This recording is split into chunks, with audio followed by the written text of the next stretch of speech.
পদে নাম লেখাতে পারেন না। কারণ কারণ এলাকায় তৃণমূলের কোন দাঁড়ায় চুরি সর্বত্র, বুঝলেন। এই মুখ্যমন্ত্রী ভাইপো থেকে শুরু করে কুন্তল পত্র যা আছে সব চোর।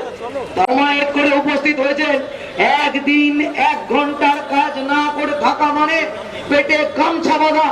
একদিন 1 ঘন্টা কাজ হলে পরে সঙ্গে আরো 2 ঘন্টা। সারাদিনের কাজ না হলে পরে তাহলে পরিবারের দিন করে দেয়। তাহলে দেশের সরকার বুঝবে এদের ক্ষমতা। অনেকে বলতো এক সময় দাঁড়িয়ে যে অসংগঠিত শ্রমিকরা কি করতে পারবে।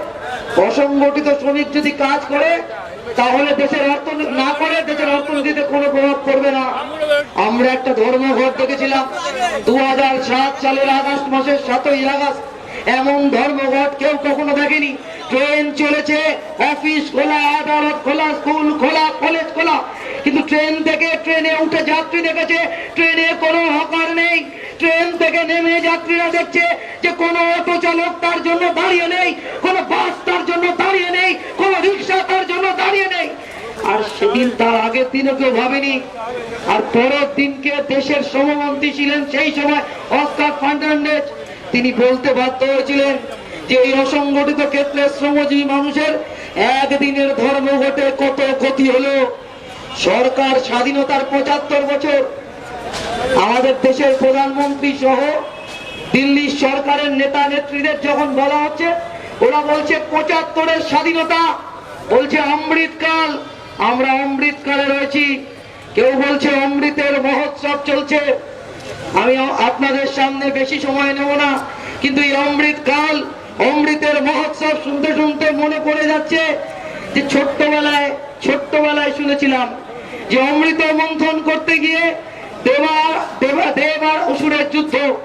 আর অমৃত যখন উঠলো তখন অমৃতের ভাগ অসুরদের না দিয়ে দেবতাদের দেবেন বলে বিষ্ণু নিয়ে চলে গেলেন। আর আমরা দেখলাম এই 75 বছর, আজাদির 75 বছর অমৃতকালের অমৃত আদানি আর আম্বানি নিয়ে চলে গেল। আর আমরা যারা দেশের মানুষ, আমাদেরকে বোধহয় বিজেপির নেতৃত্বে মোদীর সরকার অসুর ভাবলেন। দেশের সরকার বাজেট পেশ করছেন, আইসিডিএস এর ব্যয় বরাদ্দ ছাঁটাই, মিড ডে মিলের ব্যয় বরাদ্দ ছাঁটাই, স্বাস্থ্য খাতে ব্যয় বরাদ্দ ছাঁটাই, আর অসংগঠিত ক্ষেত্রে শ্রমজীবী মানুষের সামাজিক সুরক্ষায় ব্যয় বরাদ্দ। ওটা বাজেট দেখবেন, দেশের সরকারের বাজেট নানান কথা বলছে। আয়কর যারা দেয় তাদের আয়কর একটু কমিয়ে দিলাম। আমাদের দেশের কত শতাংশ মানুষ আয়কর দেয়? আর অমৃতকালে দাঁড়িয়ে আমাদের দেশের সরকার স্বীকার করছে না যে বলো, আমরা ছোটবেলায় স্কুলে প্রার্থনার সময় গান গাইতাম যে বলো বলো বলো সবে, শত বিনা বেনু রবে, ভারত আবার জগৎ সবাই শ্রেষ্ঠ আসন লবে। শ্রেষ্ঠ আসন ভারতবর্ষ লাভ করছে হয়তো, কারণ গ্রাজুয়েশন কমপ্লিট করতে না পারাটা কোনো অপরাধ না। কিন্তু 10 বছরে দেশের 1 থেকে 100টা শিল্পপতির মধ্যে একজন ছিল না। কিন্তু রিসার্জেন্ট গুজরাট, ভাইব্রেন্ট গুজরাট আর নরেন্দ্র মোদীর হাত ধরে ভারত জগৎ সভায় 1 নম্বর জায়গায় যাচ্ছে। আদানি এখন 3 নম্বরে। আর ভারত কোথায় পেছিয়ে? শেষ 45 বছরে ভারতবর্ষ এখন সবচেয়ে বেশি গরিব মানুষের দেশ। 85% মানুষের আয় কমে গেছে। অসংগঠিত ক্ষেত্রে শ্রমজীবী মানুষ, 2016 সালের নোটবন্দি, ভারতবর্ষের প্রধানমন্ত্রী, আমার এখনো দিনটা মনে আছে যে 8ই নভেম্বর তিনি ঘোষণা করছেন। সন্ধ্যাবেলা সবাই তাড়াতাড়ি বলছে বাড়ি থেকে 500 টাকা 2000 টাকার নোট কি আছে একটু তাড়াতাড়ি করে ভাঙিয়ে নিতে, এই নোট কাল থেকে অচল। আর ভারতবর্ষের প্রধানমন্ত্রী বলছেন give me 50 days otherwise you will burn me.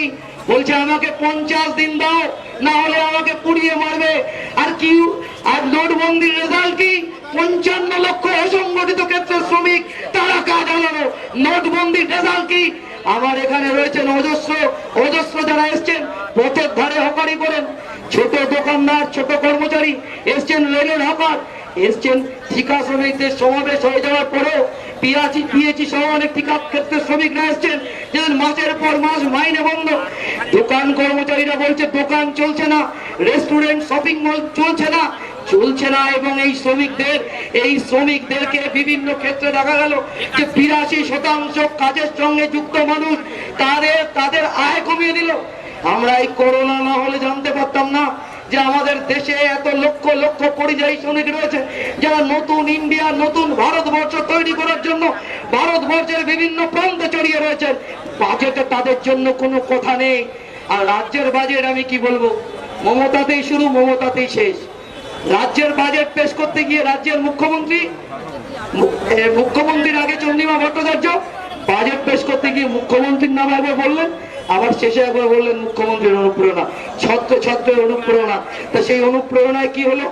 অনুপ্রেরণায় 2001 সালে বুদ্ধদেব ভট্টাচার্য মুখ্যমন্ত্রী, সেই সময় আমাদের রাজ্যের অসংগঠিত ক্ষেত্রে শ্রমজীবী মানুষের জন্য সামাজিক সুরক্ষা প্রকল্প। আর এই 2023 সালে 2011 পর থেকে 10 বছর তার ফলাফল কি আমরা দেখলাম। এই প্রকল্প আপনি যান জেলা শ্রম দপ্তরে, আপনি রাজ্যের শ্রম দপ্তরে যান, শ্রম দপ্তরের অফিসাররা ব্যস্ত, শ্রম দপ্তরের কর্মচারীরা ব্যস্ত। বললো কি হচ্ছে? বললো শ্রমিক মেলা হচ্ছে। নির্মাণের সঙ্গে যুক্ত শ্রমজীবী মানুষ তারা নির্মাণ কল্যাণ পর্ষদের নাম লেখাতে পারেন না। কারণ এলাকায় তৃণমূলের কোন দাদায় চুরি সর্বত্র, বুঝলেন? এ মুখ্যমন্ত্রী ভাইপো থেকে শুরু করে কুন্তল পাত্র যা আছে সব চোর। তার সাথে পাড়ায় পাড়ায় তৃণমূলের নেতা। এ শুধু বাড়ি বিক্রি করে টাকা নিয়েছে, স্কুলে চাকরি করে দেবে বলে টাকা নিয়েছে তা না। অসংগঠিত ক্ষেত্রে শ্রমজীবী মানুষ তাকে সামাজিক সুরক্ষা প্রকল্পের নাম না লিখিয়ে পাড়ার কোন কাউকে ধরে নিয়েছে, নির্মাণ শিল্পের শ্রমিক পরিচয় দিয়ে তার নাম লিখিয়েছে। আর যার ফলে গোটা প্রকল্পটা মুক্ত করে পড়ছে। আমরা একটা কথা বলেছিলাম 2011 সালে, আর বছরের পর বছর বলার চেষ্টা করেছি যে এই অসংগঠিত ক্ষেত্রে শ্রমজীবী মানুষ যারা জাতীয় উৎপাদনের 65% উৎপাদন করে, যাদের শ্রমে চলছে রাজ্য, দেশ, পৃথিবী, যারা হচ্ছে সমাজ সভ্যতার পিলসোচ, যারা হচ্ছে সেই বাতিওলা, সেই সুকান্তের কবিতার ভাষায় পর্যন্ত বারবার দিল্লি আসবো। যেমন ভাবে কৃষকরা লড়াই করে, আন্দোলন করে, সংগ্রাম করে ওই কৃষি আইন বাতিল করেছে, আমরা আমাদের সর্বভারতীয় সম্মেলনে শপথ গ্রহণ করেছি 5ই এপ্রিল দিল্লি যাব। আর দিল্লিতে শ্রমিক, কৃষক, ক্ষেত মজুরের স্লোগানে দিল্লি সরকার কাঁপবে। ওই শ্রম কোর্টকে আমরা জানিয়ে পড়িয়ে দেবো। ওই শ্রম কোর্টকে, শ্রমিক বিরোধী শ্রম কোর্টকে শ্রমজীবী মানুষ মানবে না। আর এই সরকারটাকে টেনে দিল্লির মদনাথ থেকে নামাবো। আর মোদী মমতাদের বিরুদ্ধে নিয়ে পড়িয়ে দেবো। ওই শ্রম কোর্টকে, শ্রমিক বিরোধী শ্রম কোর্টকে শ্রমজীবী মানুষ মানবে না। আর এই সরকারটাকে টেনে দিল্লির মদনাথ থেকে নামাবো। আর মোদী মমতাদের বিরুদ্ধে এই খেটে খাওয়া মানুষের সংগ্রাম চলবে। ইনকলাব জিন্দাবাদ, CI2 জিন্দাবাদ।